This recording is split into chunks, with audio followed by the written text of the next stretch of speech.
evening, good afternoon, good morning, or whenever you happen to be listening to this. Welcome to the Film Realist Podcast, a film and TV podcast by a complete nobody that's hopefully for somebody. I am your host, Kyle Naranja.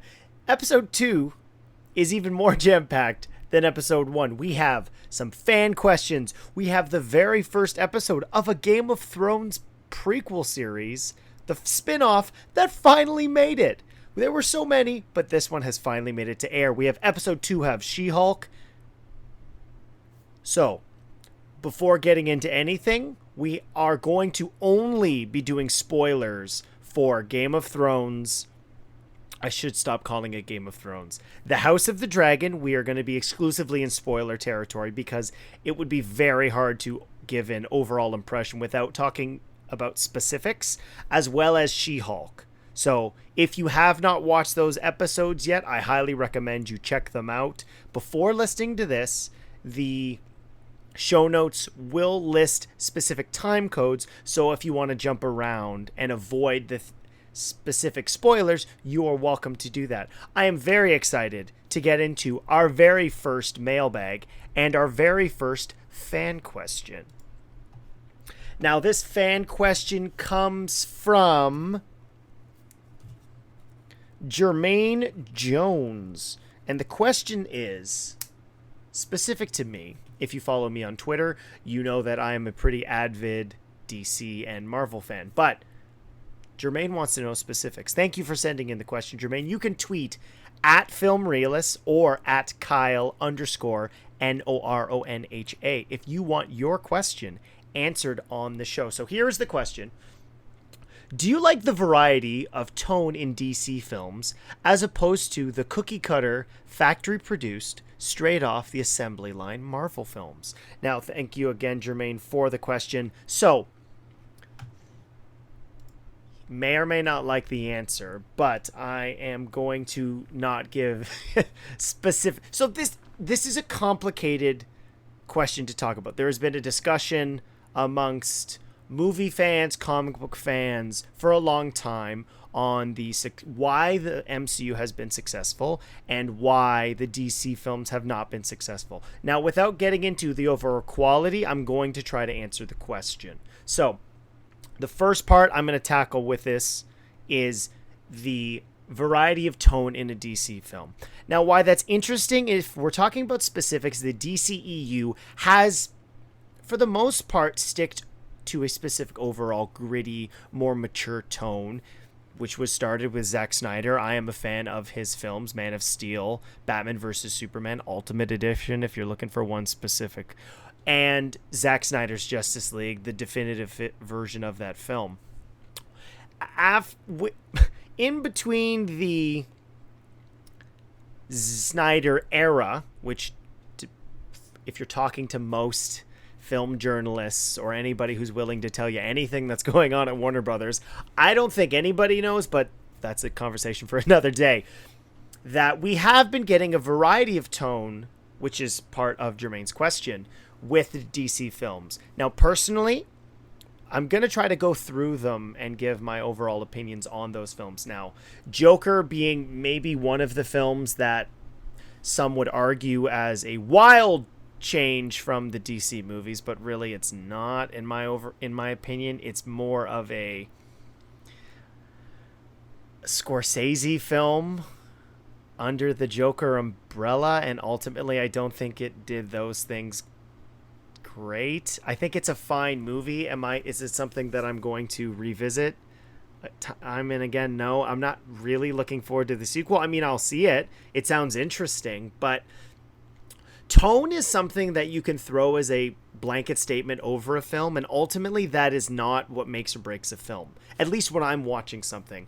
It is compelling characters, a interesting story, and what do we do with these characters that we haven't seen before? Like, or even with the story, it may be a story that we have seen before, but are you telling it in an interesting way? And that has been done sometimes successfully in the DC films, and it has been done successfully with some of the Marvel films. Now, specifically with DC, I thoroughly enjoyed the almost Amblin nature of Shazam. I'm looking forward to Fury of the Gods when that comes out. I believe it was just postponed again, so that way it didn't have to compete with Avatar 2. It's moved to March of next year, if you're listening to this, 2023, which is frustrating because I did think it looked like a great continuation of the Shazam family story. But I would say it's ironic that when DC has stuck to a specific template that was the Snyder era, those have been the films that I have enjoyed the most out of DC's camp in the last, we're almost at 10 years. I thought the Suicide Squad was fine. Suicide Squad is a mess. We don't need to dive into that film any further than Warner Brothers bothered to give anybody time to make that film, unfortunately, and ultimately give us a film that was cut by a trailer company. So you get what you deserve, I guess, in that regard. But so this is a common criticism. No, I'm just quoting the question, which was straight off the assembly line Marvel films. Now, again, that is a blanket statement that you could absolutely throw over the MCU. And it's ironic because there have been more issues with Phase 4, in my opinion, than there have been probably since Phase 1. Because they are serving similar purposes in building a universe and seeing where we are moving forward. It is the start of the next phase. We are in Degrassi, the New Generation, if you ever watch that show, with the Marvel Cinematic Universe. And why I think the MCU ultimately has been more successful than the DC films, is obvious. I say consistency and quality. Now you could argue, yes, obviously, as we've seen here, they are very, very similar in structure, in action sequences. You get a cool one every act, give or take, characters' hero journeys, sometimes fighting a villain of a similar nature. That is obviously there, but I think my favorite aspect of the Marvel Cinematic Universe, while sometimes ignoring the cookie cutter nature, is that my level of investment in that universe has been paid, and it's been a gratifying experience getting to see these characters mature and experience different things and interact with different characters. Unfortunately, ultimately with the DC films, that's been taken from us. You had what I believe is an awesome Justice League movie that was ripped to shreds and then eventually released in theaters, and then we got the version that some would say is too long 4 years later. But the arc that we got to see from the main Avengers cast over an 11-year span is something that we have yet to see from any version of the DC universe, EU or otherwise. So I don't have a preference. Ultimately, for me, what I'm invested in is character. And while cookie cutter films, yes, we get more often than not from the Marvel Cinematic Universe, we get more characters. Sometimes that's a good thing, sometimes that's a bad thing. But I am able to invest more of my time into these characters and see them grow and experience newer things and have a full journey that ultimately comes to some form of an ending. So I may or may not have answered your question, Jermaine. I apologize if I didn't get overly specific. I tried to, but I don't want to pit these two studios against each other. I do not think that is in anybody's best interest. I think that is something that ultimately nobody wants. Competition is good because it forces studios or companies to create better products, hopefully, and then us as the consumers or the viewers get to reap the rewards. And ultimately, I want better movies. If that is what we get through Dave's new 10-year Warner Brothers plan, that would be great. And if we don't get that, it's unfortunate because the pieces were there to build an awesome foundation that ultimately we really didn't get to see the culmination of. And even if you didn't keep watching the Marvel films after Endgame, or Far From Home, realistically, we did get to see a 11-year journey with these characters, and that in level of investment is something that I haven't been able to get anywhere else.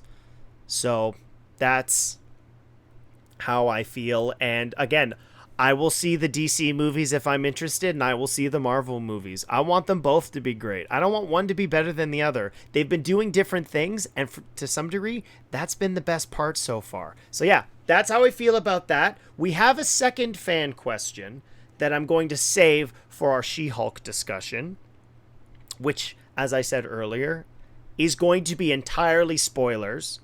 So again, if you did not get a chance to watch the episodes yet, that's the first episode, Heirs of the Dragon, for the pilot episode of House of the Dragon, and episode 2 of She-Hulk.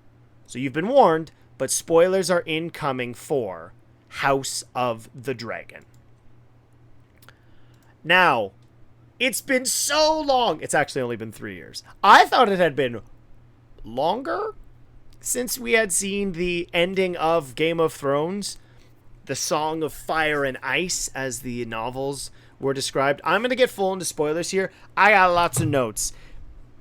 They are just here in front of me, so if I feel like I'm looking down, that's what it is. But we are going to be getting into full spoilers for the first episode of House of the Dragon.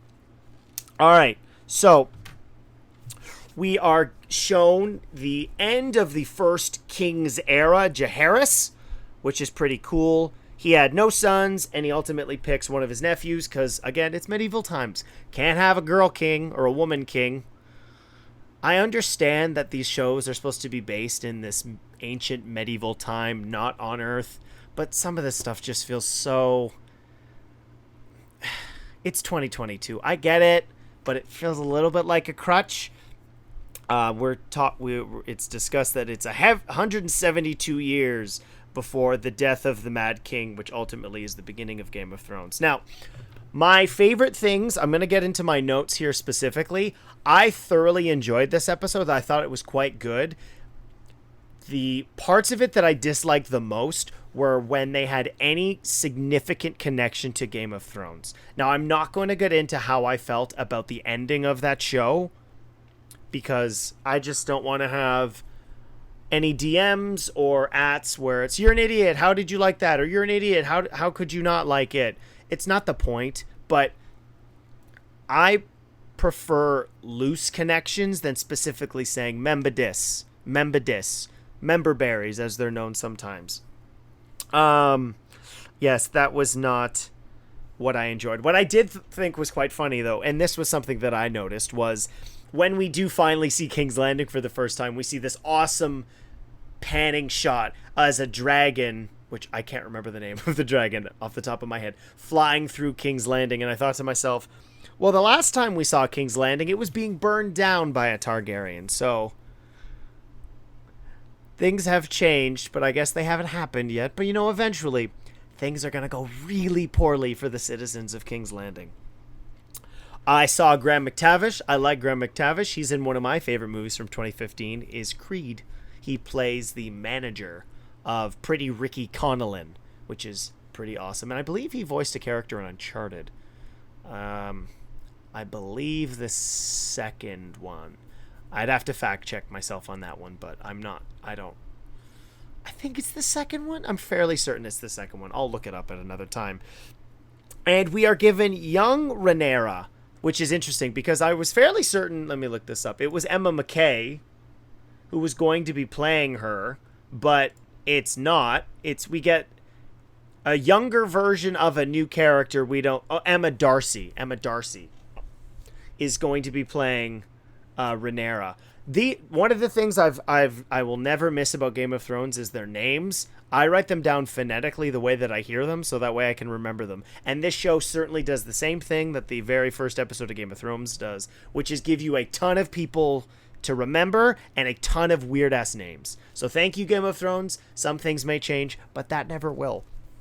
And we are introduced to her mom, who's having a baby, and some of this stuff just doesn't rub me the right way, or it rubs me the wrong way. Euphemism aside, that was horrible. That her mom is trying to have another baby. She's had several miscarriages, and they want to give the king a boy heir, because otherwise you got no heir. You got to leave it to your brother, and then that doesn't continue the lineage of Daenerys Targaryen. It's this.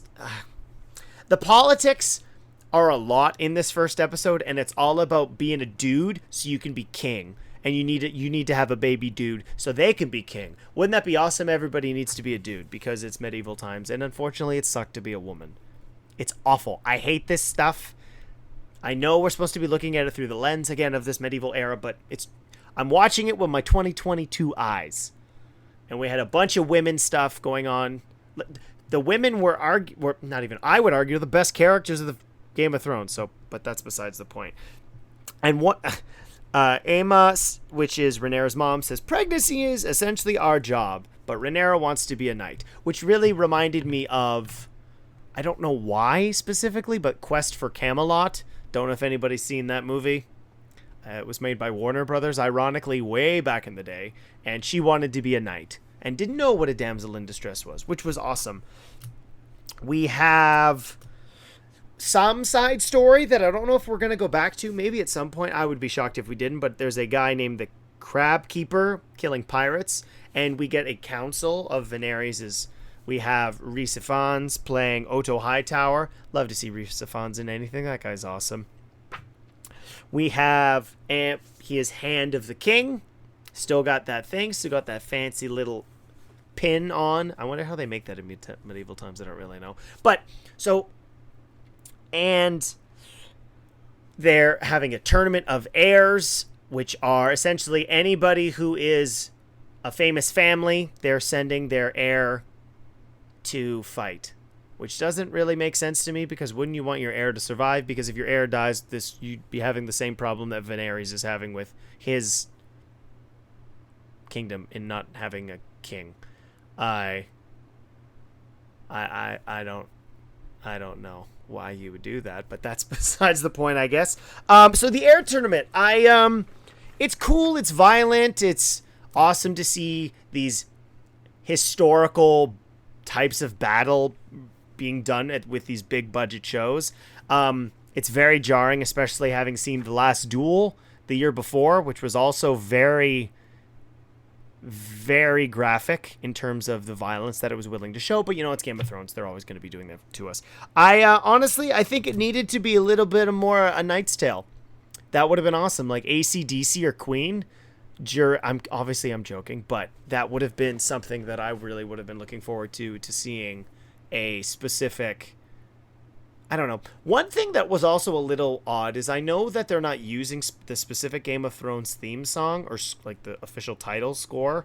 We don't have we don't really see a title scene in this, which was kind of disappointing. We just see the logo for the show, just the multi-headed dragon, the symbol for the Targaryen family. I did not know this. If you're listening to this, you may not know. This is based off of one of George R. R. Martin's books, Fire and Blood, which is the history of the House of Targaryen. I guess I should have stated this in the beginning. I didn't read any of the books. I watched the show all the way through. I will not go back to the books because currently there is no point, because there is no ending, which is ultimately really disappointing for people who are book fans, and you're not going to get an ending of the books, in my opinion. George R. R. Martin is getting paid to do everything and anything else than writing the books. And he gets to be critical of the show's ending, which is obviously super easy to do because you haven't given anybody your ending. So nobody can judge if your ending is better or worse than the one the show gave us because you didn't do it. I find that really frustrating, and I'm not even a book fan, which is that. I'm going to briefly talk about a couple of the other characters. We get Matt Smith as Daemon Targaryen.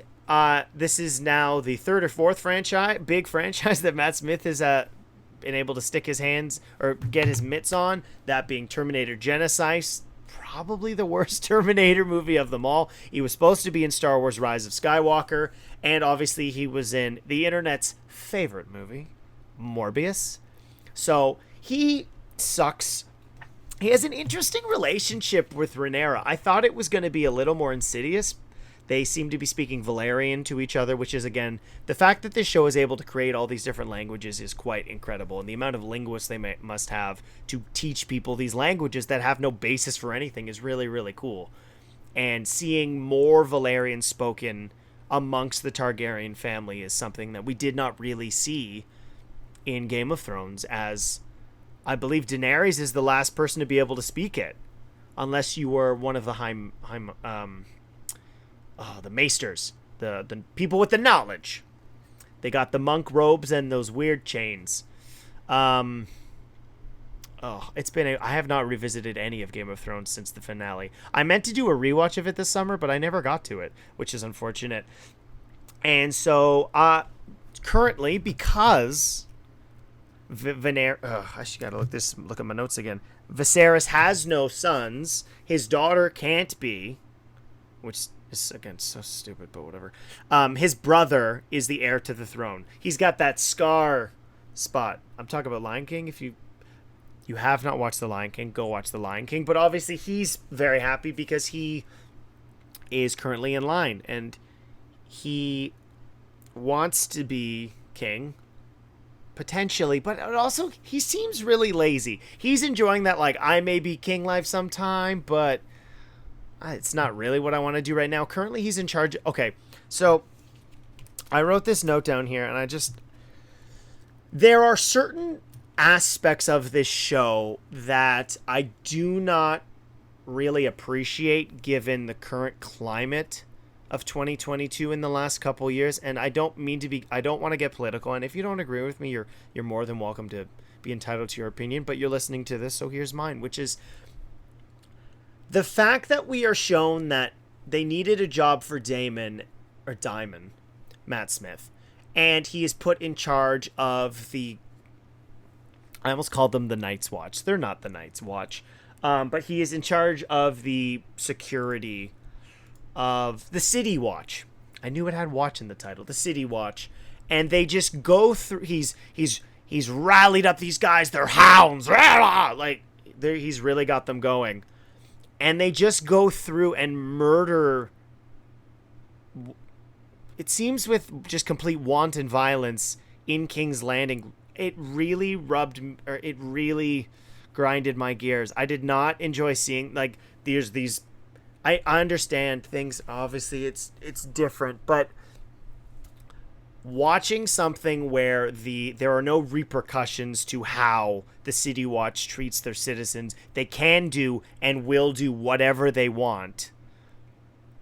It was hard to watch, but it was not as hard to watch as what, in my opinion, what is the most over the top and maybe grotesque scene we have seen in all of Game of Thrones, which is the unfortunate passing of Viserys' wife during a Westeros-style C-section. I have 2 children and was in the room for both births. It's not a fun experience. Obviously, I get to be the viewer of said birth, but seeing somebody go through that level of pain and torture is something that I know this show has historically and will continue to be very brutal and unapologetic with its violence, but in my opinion, you would have been able to achieve that level of just utter despair in that Varys decides the best thing, or that having an heir is worth the loss of his wife, would be more emotionally impactful if we were able to focus on the 2 of them and not be blindsided by this incredible prosthetic where they are digging through this woman's uterus to bring out this baby. I had to look away at several moments. It was very unsettling, and I think there could have been maybe a better way to go around it. It almost, in my opinion, reached like torture porn, that kind of like hostile area of horror that I don't enjoy. I'm not a huge horror fan to begin with, but implication is in at least in the things that I've watched and read, is often better than just right out showing what is happening. And I watched this episode twice to make sure that I was aware of everything that was going on and I could make notes and been able to look down. But it's a sequence that I never want to see again, and it's especially heartbreaking given the fact that this character so desperately wants to do what she believes her job is to give her husband / the king a male heir to the throne, so that way their line may continue to be the Targaryens that may be in control of King's Landing and the rest of the Seven Kingdoms. But it was awful. I'm at a loss for words during that sequence. And more oddly enough, I found it interesting that it was intercutting with the heir tournament, which all the violence and death and brutal injuries occurring in that are completely overshadowed by this horrible experience happening in the king and queen's bedroom. Or maybe they have a birthing room. I'm not specifically sure. I don't know how that works. I don't know. Maybe she's a midwife too. I don't know. But the last thing I'm going to say about this episode that was something I made note of that I wanted to talk about, which was Viserys having dreams and visions, is something that I do hope we get to explore more specifically with his character, because I know we saw that with Bronn the Broken and being the three-eyed raven and whatnot in the previous show. But I didn't think that having the Song of Fire and Ice, which is the warning and prophecy of the winter is coming / dream, was very heavy-handed, and there may have been a better way of handling that. I have no idea. Again, I'm sitting here giving my opinion on this show that ran through the gauntlet of becoming the first Game of Thrones prequel to actually get made, and as of recording has already been renewed for season 2, so we're at least going to get at minimum, I believe, from 10, we're getting 10, and we know we're getting 10 more. So it's going to be a minimum of 20 episodes of the show. But given the fact that the show takes place 172 years before the start of Game of Thrones, I don't need constant reminders to what happened in Game of Thrones. We have Game of Thrones. That's that story. I'd be much more interested in being told a compelling arc, and I want to get to know these characters and what's interesting about them. What are going to be the interpolitical dynamics of the Targaryens? Daemon, by the end of the episode, is kicked away because he was an absolute piece of work, and calling his dead nephew, who does not survive the C-section, the heir for the day. How he's sent to the Vale, which is another place we've heard of. We're likely going to be hearing about a lot of different places throughout the run of this show that we've seen before. These Seven Kingdoms have been around for a long time. These families have been around for a long time. As a viewer and a fan of Game of Thrones, I'm well aware of that. But I'm more interested to seeing what is the dynamic like with multiple Targaryens and what I would describe as a more hesitant and almost laid back King Viserys, who constantly is getting cut by his throne. Heavy foreshadowing in there, hit you over the head with it, that this throne is bad. It's made of swords. But I'm curious to seeing where this show goes. Tweet at me your opinion about it. Episode 2 is coming out. What'll be next week or this week, day of recording. I'm very interested to seeing specifically where we go with this show, and what is, to have a Marvel pun from earlier in the episode, what is the end game of this? Are we going to... We will not see the fall of the Targaryen Empire, because, again, we've got 172 years, unless they're going to be doing a significant amount of time jumps. I don't know. We are already going to get one with the fact that there are 2 different actresses cast to play Rhaenyra. So I don't know. I'm very curious to seeing what we get, and I didn't think I'd be this easily interested in Game of Thrones again, but I am. So let me know what you thought about the episode. Do you have any theories as to what is going to happen moving forward? What are we going to see? Who's going to die? Are we going to get anybody as cool as Pedro Pascal? Tweet at me and let me know. But with that, let's get into the other show that had another episode. She doesn't really get angry. She can do it kind of on her own. She's the She-Hulk. So, She-Hulk Episode 2. Full spoilers for She-Hulk Episode 2. Now, there's a lot going on in this episode that I did not expect, given how Episode 1 was mostly about the origins of Jen Walters as She-Hulk. How did she become She-Hulk? We get to see her little vacay with Bruce.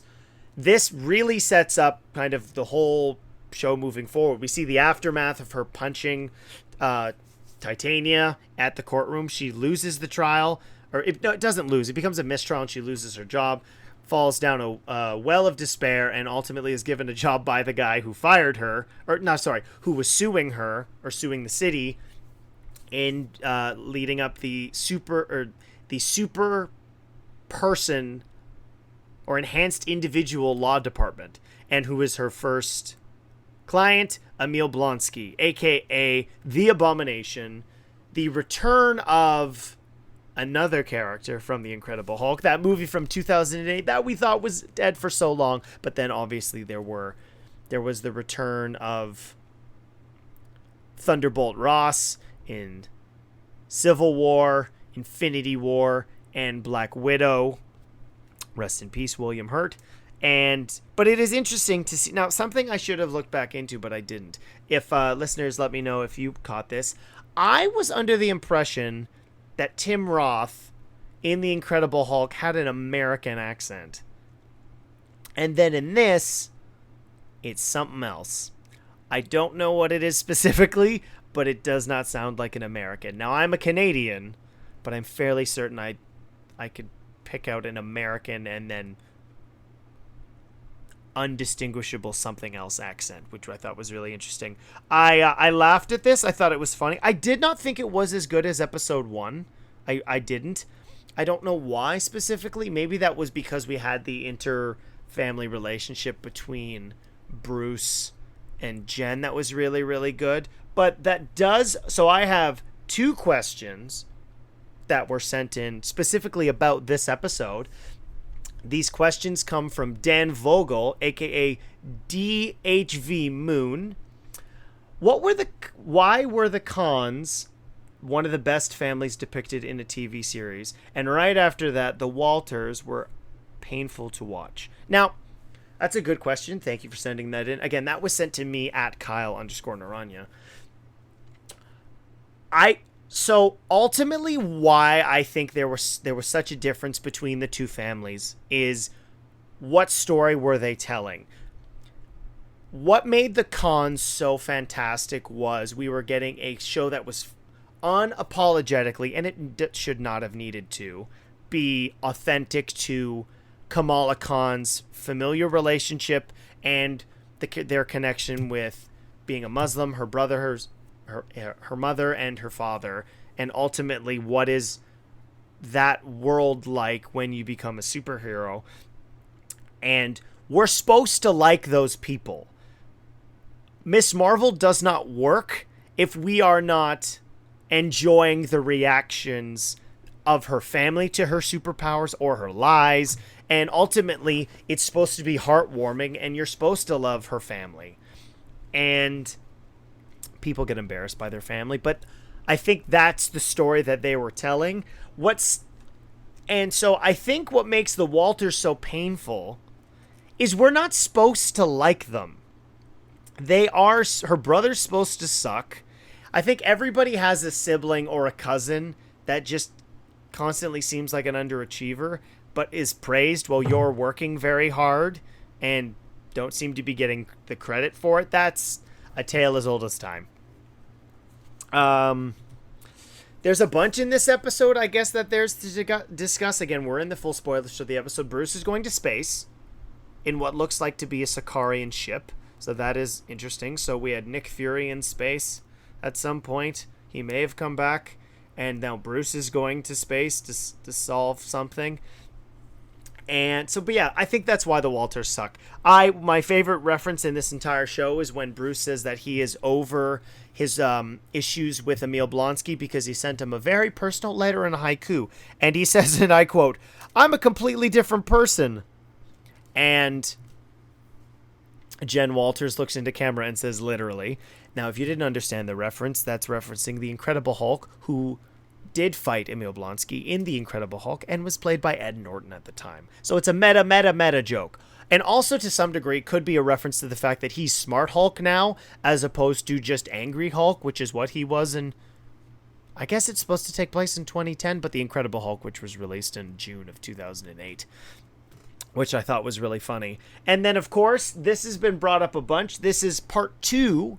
We have a second question from Dan, which is specifically the headlines that included Wolverine and the Eternals references on the webpage. I, of course, missed both of these things because I was watching the show, not Easter egg hunting. And my personal opinion is that these drops are cheap and not earned. Correction, obscurely planted. Now, that's a good point. So, specifically what Moon is talking about, if you missed it, which is when Jen is looking for jobs, 10 offbeat jobs for a fresh start. On a webpage, under related articles, it says man with metal claws fights in bar brawl. And another article is, why is there a giant statue of a man sticking out of the ocean? So, I think if you are a even casual Marvel fan, you would be aware of the fact that man with metal claws is a reference to Wolverine. And so I honestly, I would expect more people to miss this, even casual fans, because the Eternals did not have the same box office as Shang-Chi, Thor the Dark World, not Thor the Dark World, Thor Love and Thunder, Spider-Man No Way Home, or even Doctor Strange in the Multiverse of Madness, which is, we have a Celestial whose hand and part of his head is pushing out of the Earth because the Earth, what spoilers for the Eternals, was a seed of, or was the egg to which an Eternal or a Celestial was going to be birthed. Now, I'm going to talk about the Eternal thing first, because what has been the biggest headache in because I enjoy a timeline watch of the Marvel Cinematic Universe, and for phases 1 through 3, it was fairly easy to figure out. You could have a couple movies in different places, Doctor Strange, when does that happen specifically, or watching Iron Man phase 1 in release order, which doesn't ultimately really affect the story, but you can do it Iron Man 1, 2, Incredible Hulk, Thor as Coulson's big week. But if you are somebody who does enjoy the continuity of a timeline, and one of the biggest contributing factors to the success of the Marvel Cinematic Universe is a shared continuity, and it's been... Phase 4 has been incredibly frustrating with that since the time jump, which was 5 years between Infinity War and Endgame. We have had no real indication as to when things specifically have been coming out. You used to be able to rely on release, and to some degree you could still do that, but in this episode, we do see part of Shang-Chi, which would put us almost a year ago in our time to when that came out. So this is not present with the MCU. For the most part, I think the films have been under the assumption that they've been in the present day. But when you get something like Black Widow, which is post-Civil War but pre-Infinity War, that's significantly easier to figure out. What's more frustrating for me is that Eternals should have been this cosmic shift in the MCU into how characters are reacting. It would appear, for the most part, in the MCU post the first Avengers, that most civilians have come to some degree of acceptance that there are superheroes around, and there occasionally are these cataclysmic events, and then ultimately that builds to Civil War and the completely unwarranted violence that does happen from something like Sokovia or things blowing up in embassies and whatnot. But no film has addressed this In that, I mean the Eternal's hand sticking out of the... Now, I understand that some of these films have moved around. Doctor Strange was supposed to come out before Spider-Man. The V, things have moved around. We've had a crazy last almost 3 years, haven't we, with the pandemic? But as much as it is a clear reference to Wolverine, with Miss Marvel being the first real mutant tease, even using the 90s theme song, which I am a fan of, we don't really have any indication as to what is going on with the mutants. We have been given a significant... We know that Phase 4 ends with Black Panther, Wakanda Forever, this November. And we have some idea of what we are getting in Phase 5. There are still dates that have to be filled in. We do not know. There have been rumors we are going to get the mutants or some version of the X-Men. But ultimately, I think it is just a cute Easter egg until it is something else. These things have happened before. Wakanda was referenced in the map in, I believe it was the first Avengers.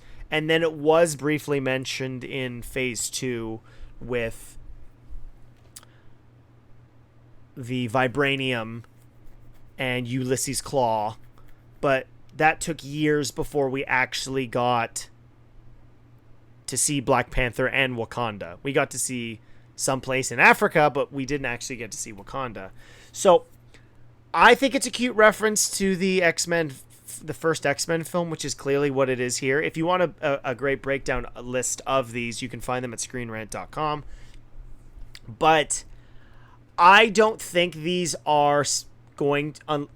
I'm under the assumption these are not going to become bigger things until they are otherwise. You could throw a cute Easter egg on the screen. Ironically, I thought it was quite funny that that Jen's screen wallpaper is Captain America's butt, which I thought was very, very funny. But yeah, I don't